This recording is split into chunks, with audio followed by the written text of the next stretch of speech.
Davi's favorite color is yellow. His hobbies are beating old and new Mario games, looking up facts about his video games, soccer, and getting a hold of rare Mario items. Davi is super kind and likes to help his family. His favorite animal is a duck. Davi hopes for the future of Mario domination, gaining superpowers and more friends.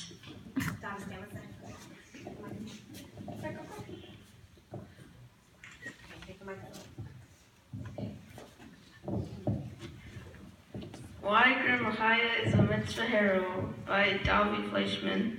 Grandma Chaya is a Mitzvah hero because she writes articles about Jewish topics that get published in newspapers.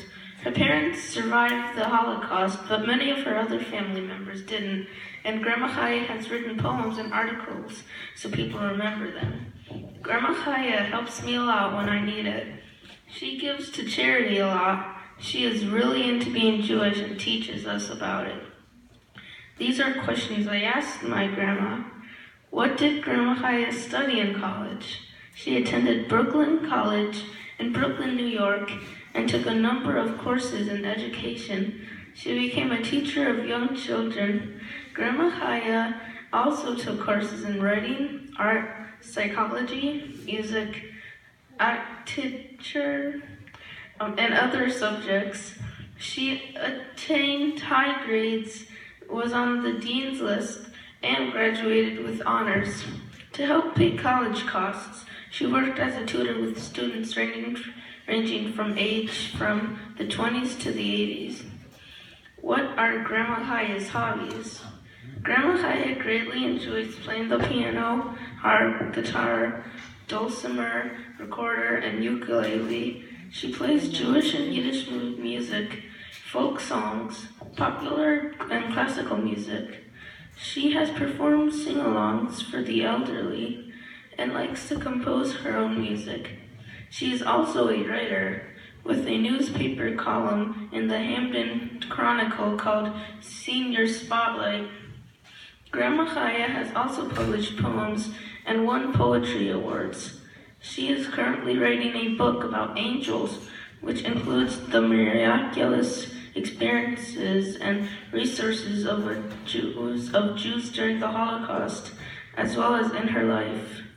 The Jewish press has published her articles and chapters from her angel book. What was an important event in history that happened in your life? The birth of the state of Israel in 1998.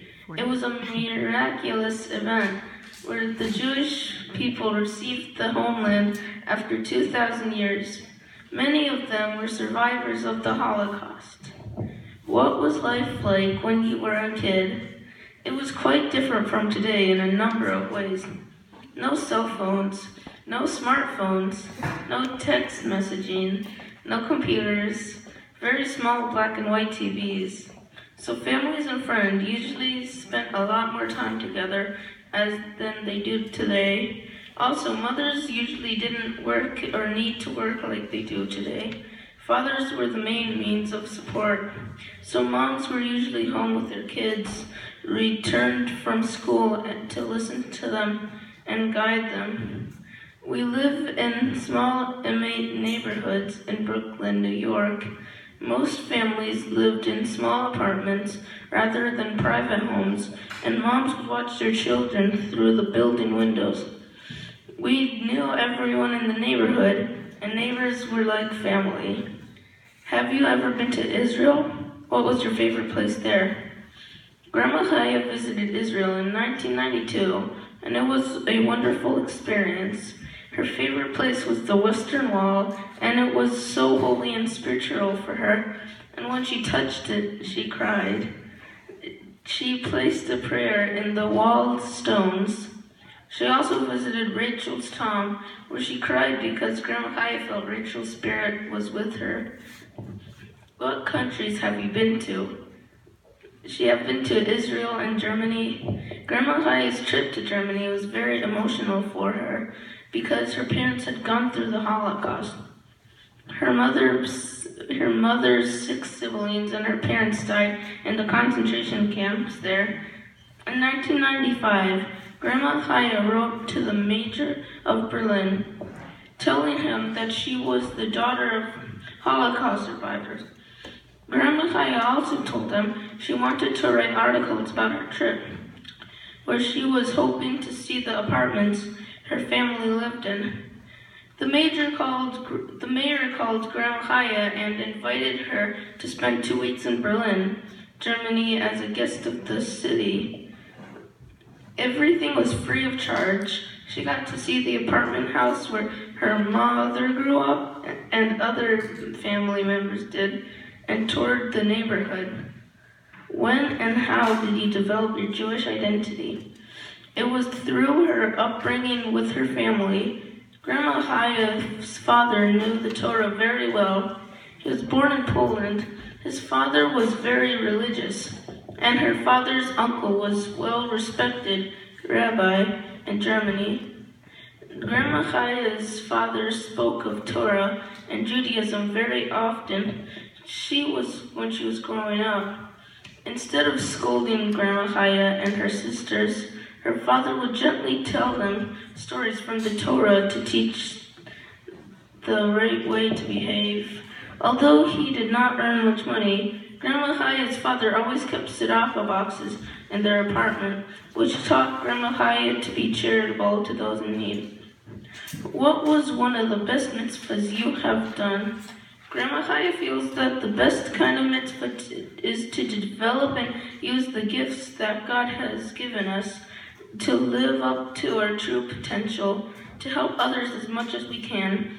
A very important lesson Grandma Chaya has learned from her parents is to appreciate what we have and to appreciate what others have done for us. Who is Grandma Chaya's mitzvah hero? Her parents. And although they are gone, the wonderful lessons they have taught her, like what it means to be a Jew, is more valuable than any money inheritance could give someone.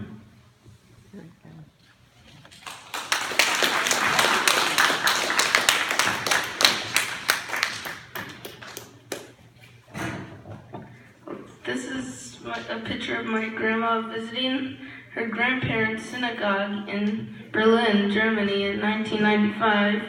And this is her entertaining the elderly at the Arden House. And this is her reading her poems on the radio. And this is her when she was a teacher of a second grade class. And this is her as a baby.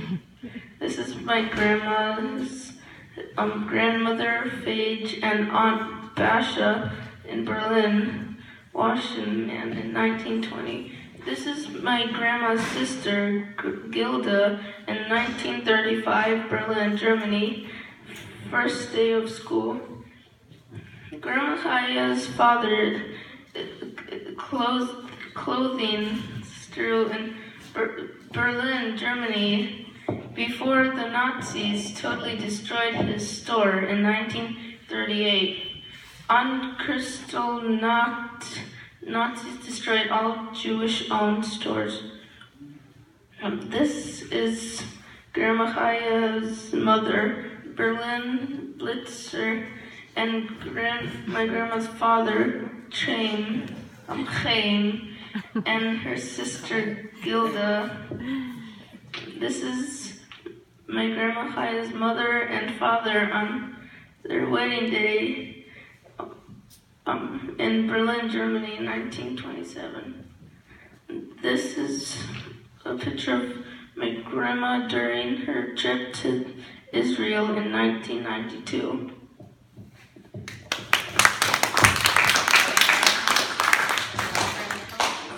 And here's my Grandma Chaya. Can you come up, please?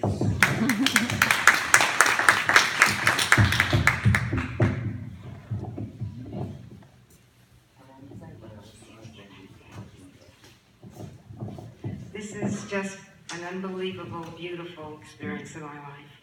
And I want to thank Sholom, the Hebrew School, the staff, and the kids making this all possible for us. It's just beautiful. I'll never forget this special experience. And having grandchildren is really payback time for all the time that, parents invest in their children, and then they get the bounty, and their children's children are really a blessing. And it's just beautiful. And this is just, generation to generation to generation. And the spark and the spirit of Judaism is transmitted. So it's eternal, never dies, it always lives on. So I want to thank everyone. I want to thank you. I think you did a wonderful job. Thank you so much.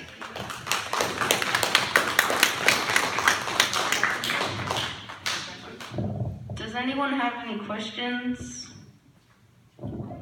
Jake. So, when you were presenting, I think somewhere along there, you said when Israel became the independent state, and you said it was 1998. I think. It's 19. Trip to Israel. Oh, This is 1992. No, he said 1998 by accident. It's 1948 in his report. He just When it was a state. read it by He was accident. just trying to make sure you were awake back there. Yeah. That's really what he was doing. Yeah. All right. Emily, you have a question? Emily has a question for you. When your parents came here from Germany, did they go to Ellis Island, or? Yes, they did. And unfortunately, my mother was the sole survivor of her whole family. Yeah, you can start. Okay, sorry. My mother, unfortunately, all of her family had perished. 5 brothers and sisters, her parents, and other relatives all perished in the concentration camp. So she, was the sole person to carry on the family. And I felt, because my mother always described, you can see the pictures of my grandparents and my 5 aunts and uncles who perished. I felt that growing up, I really knew them in a way they lived on through what my mother told us about them and the stories she was saying. Also, the other thing I wanted to say is that my father, as you see, he had a store in Berlin, a men's clothing store that was on Kristallnacht, 1938, November 9th and 10th, when the Nazis just rampaged through Jewish stores and neighborhoods, destroying it, and that was the start when Jews were shipped to concentration camps. So the point is that my family was very well off in Berlin, but when they got here, they didn't have a penny in their pockets, and they had to start all over again.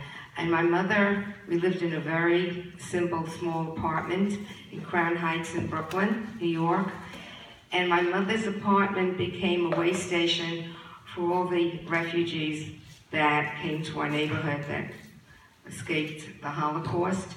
And she, we hardly had enough food for ourselves, but there was always food for the people who came. Her house was open to everyone.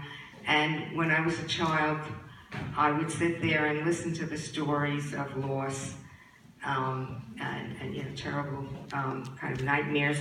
And I kind of, drink it in, so to speak, and it really affected my life. And I think that's one of the reasons that I became a writer and also a poet, because I really needed to express my feelings, and I've written poems dealing with the Holocaust and some of the people my mother had helped to rescue.